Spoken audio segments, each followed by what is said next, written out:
नमस्कार दोस्तों, मैं धवल ध्रुव आपका स्वागत करता हूं मेरे चैनल में। दोस्तों, इस वीडियो में मैं डिस्कस करने वाला हूं business learnings from Steve jobs.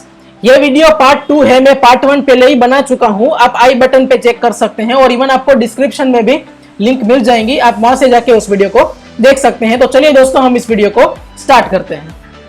दोस्तों, हम सबसे पहले समझते हैं कि एप्पल अपने प्रोडक्ट्स किस तरह से डिजाइन करते हैं। इसमें स्टीव जॉब्स के बाद जिस पर्सन का सबसे ज्यादा कंट्रीब्यूशन रहा है एप्पल के प्रोडक्ट्स डिजाइन करने में, उस पर्सन का नाम है जॉनी आइव। उन्होंने जिस प्रोडक्ट्स में अपना कंट्रीब्यूशन दिया है वो था first iPod, first iPhone, first iPad, और उसके बाद भी जितने इनोवेटिव प्रोडक्ट्स आए हैं एप्पल के मार्केट में, उसमें उनका डिजाइन और उसका इनोवेशन जॉनी आइव ने ही किया था। अब हम समझते हैं कि स्टीव जॉब्स प्रोडक्ट डिजाइन के बारे में क्या सोचते थे। वो कहते थे कि अगर हमें फ्यूचरिस्टिक प्रोडक्ट्स बनाने हैं, जैसे कि फॉर एग्जांपल उनको आईफोन बनाना था, जब वो कहते थे कि उसमें उसका जो कैमरा, उसका प्रोसेसर और इसके ज्यादा जितने भी उसके फीचर्स हैं वो जितने इंपॉर्टेंट है, उससे ज्यादा ये इंपॉर्टेंट है कि वो प्रोडक्ट्स किस तरह से डिजाइन किया गया है और कस्टमर उस प्रोडक्ट को किस तरह से यूज कर रहे हैं। और दोस्तों, अगर आप यूआई डिजाइन, यूएक्स डिजाइन, इसमें अगर आप इंटरेस्ट रखते हैं तो मैं आपको एक फ्री टूल के बारे में बताता हूँ। उस टूल का नाम है फिग्मा।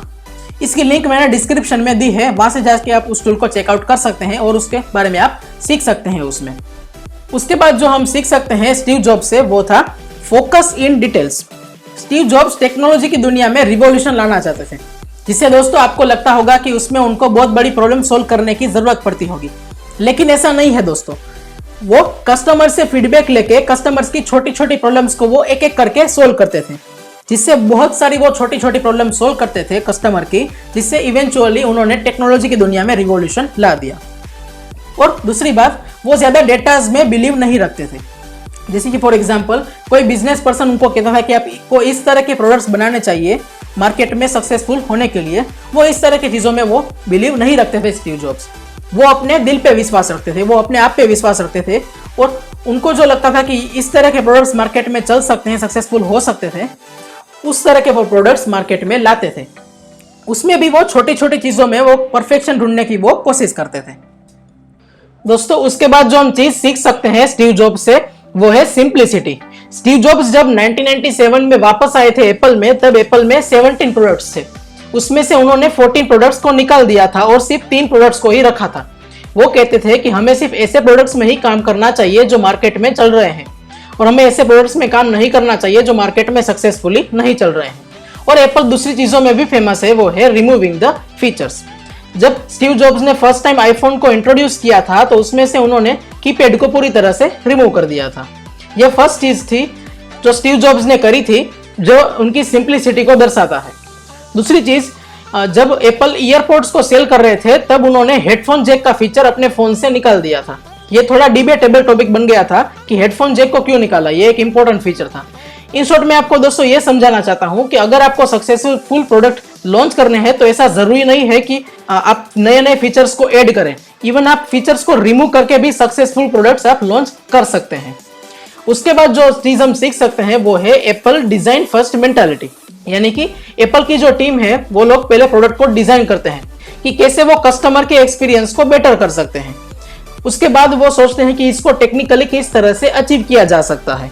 इससे फायदा ये होगा कि इससे क्रिएटिविटी बढ़ जाती है और वो लोग दूर तक ज्यादा सोच पाते हैं, और इवेंचुअली इससे अच्छे प्रोडक्ट्स वो अपने कस्टमर तक डिलीवर कर पाते हैं।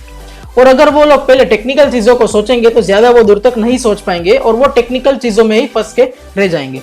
इसलिए वो पहले प्रोडक्ट को डिजाइन करते हैं, फिर टेक्निकल चीजों के बारे में सोचते हैं। अगर मैं आपको आईफोन के एग्जांपल से समझाऊं, तो आप आईफोन इसलिए यूज नहीं करते क्योंकि आपको आईफोन को यूज करना अच्छा लगता है, बल्कि उसमें कुछ टास्क परफॉर्म करने के लिए आप आईफोन को यूज करते हैं, जैसे कि कैमरा यूज करना हो गया, या फिर कॉल करना, इंटरनेट यूज करना। इस तरह की चीजों को यूज करने के लिए आप आईफोन या फिर किसी भी फोन को यूज करते हैं।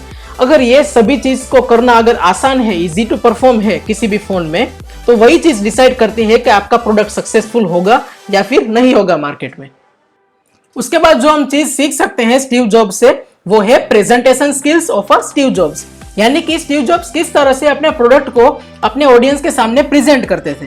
जैसे कि उन्होंने जो भी प्रोडक्ट्स प्रेजेंट किए हैं, for example first iPod, first iPhone और फर्स्ट आईपैड, इसमें उन्होंने क्या ऐसी चीज की थी जिससे ये सब प्रोडक्ट्स काफी सक्सेसफुल बन गए थे मार्केट में।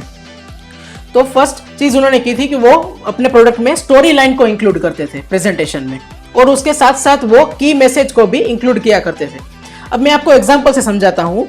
स्टीव जॉब्स ने जब फर्स्ट आईफोन को इंट्रोड्यूस किया था तब उन्होंने बोला था, टुडे एप्पल री इन्वेंट्स द फोन।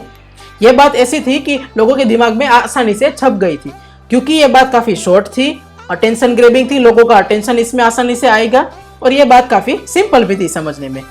और यह बात इवन न्यूज़पेपर वालों के लिए और न्यूज एजेंसी वालों के लिए भी आसानी से यूज की जाने वाली बात थी, जिससे इवेंचुअली एप्पल की पब्लिसिटी हो गई थी और आखिर में एप्पल का आईफोन सबसे सक्सेसफुल प्रोडक्ट बन गया था। दोस्तों, आपको भी ऐसा करना चाहिए। आपको भी स्टोरी लाइन को इंक्लूड करना चाहिए और एक इंपॉर्टेंट की मैसेज भी होना चाहिए, जो मैंने आपको अभी बताया कि वो अटेंशन ग्रेबिंग होना चाहिए, शॉर्ट होना चाहिए और सिंपल होना चाहिए। आप भी इस तरह से प्रेजेंटेशन कर सकते हैं। फिर दूसरी बात आपको यह चीज याद रखनी है कि इसमें आपको FAQs को इंक्लूड करना चाहिए, यानी कि फ्रीक्वेंटली आस्क्ड क्वेश्चन क्या हो सकते हैं आपके प्रोडक्ट के बारे में।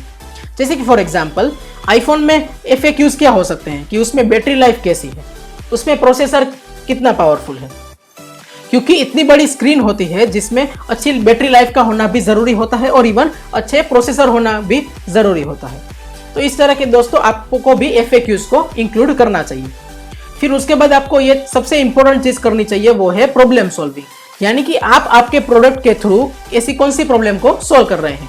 जैसे कि जो स्टीव जॉब्स करते थे कि पहले वो बताते थे कि MP3 प्लेयर है, उसमें लो स्टोरेज होती है, वो इजी टू यूज नहीं होते। जो पहले MP3 प्लेयर होते थे वो उनके बारे में बात कर रहे थे। फिर उन्होंने CD प्लेयर्स के बारे में बताया कि वो बल्कि होते हैं, वो भी इजी टू यूज नहीं होते और इसमें भी आप ज्यादा सॉन्ग्स को स्टोर नहीं कर सकते। फिर फाइनली उन्होंने अपने आईपॉड को इंट्रोड्यूस किया और उन्होंने बताया कि इसमें आप 1000 सॉन्ग्स तक स्टोर कर सकते हैं और ये काफी इजी टू यूज होता है और ये पोर्टेबल भी होता है, इसको आप आपके पॉकेट में भी रख सकते हैं। तो इस तरह की चीजें दोस्तों आपको भी करनी चाहिए कि पहले आप लोगों की प्रॉब्लम के बारे में उनको बताओ और फिर कैसे आप उस प्रॉब्लम को आपके प्रोडक्ट के थ्रू सोल्व कर रहे हैं वो भी चीज आप उनको बताओ। उसके बाद आप लोगों को कंपैरिजन बताइए। जैसे कि फॉर एग्जांपल स्टीव जॉब्स ने जब आईपॉड को इंट्रोड्यूस किया था तब उन्होंने बताया था कि आईपॉड मैचबॉक्स के जितनी साइज का छोटा आईपॉड है, जिससे अगर आपके ऑडियंस अगर डिस्ट्रैक्ट हो रहे हैं तो उनका ध्यान आपकी तरफ आएगा और वो उस चीज को अच्छे से रिलेट कर पाएंगे कि मैचबॉक्स के जितना छोटा आईपॉड है, मतलब ये काफी पोर्टेबल आईपॉड है, इसको हम अपने पॉकेट में भी रख सकते हैं। उसके बाद फाइनली आपको डेटा को इंक्लूड करना चाहिए, यानी कि यूज डेटा, और आपको किस तरह का डेटा इंक्लूड करना चाहिए वो भी मैं आपको एग्जांपल से समझाता हूँ। जैसे कि स्टीव जॉब्स ने ये ज्यादा ध्यान नहीं दिया था कि आईपॉड 5 GB तक की उसमें स्टोरेज है और उसका वेट 6 आउंस के जितना वेट है। 6 आउंस मतलब 170 ग्राम के जितना होता है। इस चीजों में उन्होंने ज्यादा ध्यान नहीं दिया था, बल्कि इस चीजों में उन्होंने ज्यादा ध्यान दिया कि इसमें आप 1000 सॉन्ग्स तक स्टोर कर सकते हैं, जिससे आपके जो ऑडियंस होंगे वो अच्छे से समझ पाएंगे कि किस तरह का प्रोडक्ट आप लोगों को प्रेजेंट कर रहे हैं और वो इवेंचुअली उस प्रोडक्ट से कनेक्ट भी हो पाएंगे और आखिर में वो प्रोडक्ट आपसे परचेज भी कर लेंगे। आपको भी दोस्तों यही करना चाहिए, इस तरह का डेटा आपको रिप्रेजेंट करना चाहिए जो आपके ऑडियंस को समझ में आए।